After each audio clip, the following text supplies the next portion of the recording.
Identity Thief, or why I don't go to see comedies in the theater anymore. Identity Thief, a film that made a good bit of money. People talked about, was like, this movie is so funny.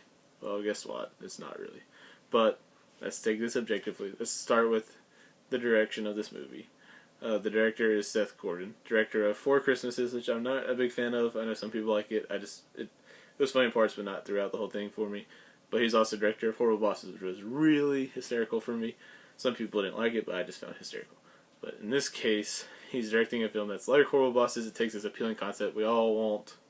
Like, everyone who's ever had their identity stolen is one to go after that person and get revenge. It's one of those things that comes in here and you're like, yeah, I want to do that, but you know you can't. And the same thing with Horrible Bosses. Everyone at some point hates their boss and is like, you know what? I just want to get rid of my boss. But they don't, hopefully. And that's the kind of concept it is. But here his direction is, well, not the best. You can tell, like, at times they're trying, but there's some obligatory car chase scenes and all these extra plot lines that really... Obligatory car chase scenes could have been cut down some. There's obligatory storylines that should have been trimmed down. That's more writing than his fault, but as a director, he doesn't give any charisma to this movie that makes it stand out. It really feels like it's missing direction. It doesn't feel like this movie knew what it was trying to be. It gets totally confused, and that goes into writing too, which we'll go into now, since that's a big problem with his direction, is the writing and how that goes together.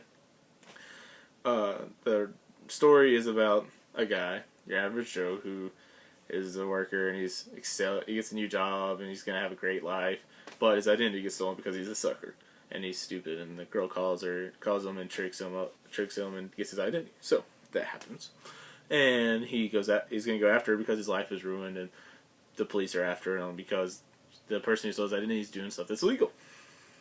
So he goes after her. But there's also subplots where the people that she's ticked off comes after her, and they're all basically the same kind of thing, but there's three of them. They don't need to have three people going after the same person. They could just have one, because it's just redundant and overdone to have three of them, because you have way too much time spent on that, and they really just come in, it seems like, randomly, just to be like, oh yeah, let's have a chase scene to amp up this road trip comedy.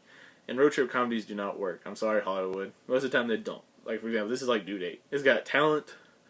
It seems like, the director should work, but the director's good, and the actors should work together, should make a good movie, but it doesn't. That's the problem with that. The road trip comedy thing, they follow it to a T, except for they have these chase things, and there's some very typical things that go with the plot. So basically what you get is the plot is confused, the tone is confused, the direction is confused, the writing is confused, and there's just... I wish they had been more consistent. I don't understand why it is about Hollywood lately. They try to make these very long comedy movies. They think they have something deeper, but they don't. There's nothing deeper in this movie. There's nothing that's said in this movie that hasn't been said before as far as the message. But I will give it credit, because some of the things that it does well. But most of that goes with the acting.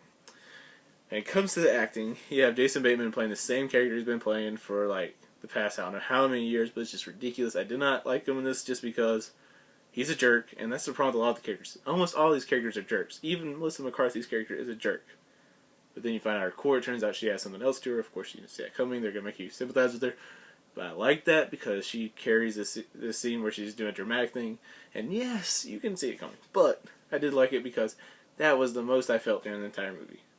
And there's also some funny scenes, mostly her talking. She makes jokes there.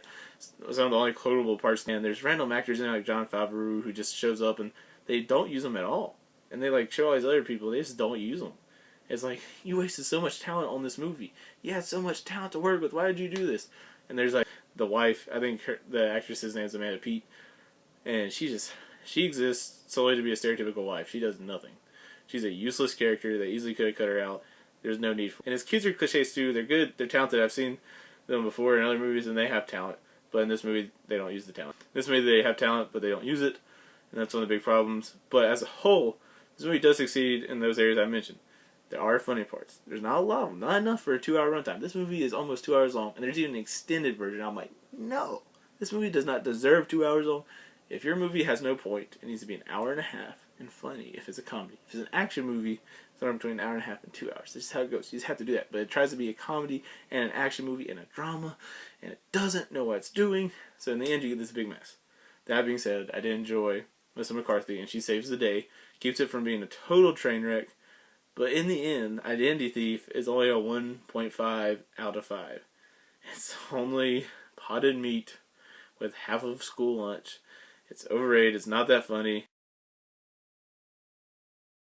So what do you think about Melissa McCarthy? I think she's a really good actress. I think she has a lot of potential. I think that she's going to get overused the next few years, and that will kind of die down her stardom, because this is one of those movies where it doesn't help her name. It's a success, but I mean, seriously, it's just not a good movie, and I feel bad for her for that, but she is really talented. She showed that in Bridesmaids. So what do you think of her? What do you think of comedies that are 2 hours long like this? Do you think this movie was too long? Just tell me your thoughts on this movie on my review, and just let me know what you think about it, and please give me a like and subscribe.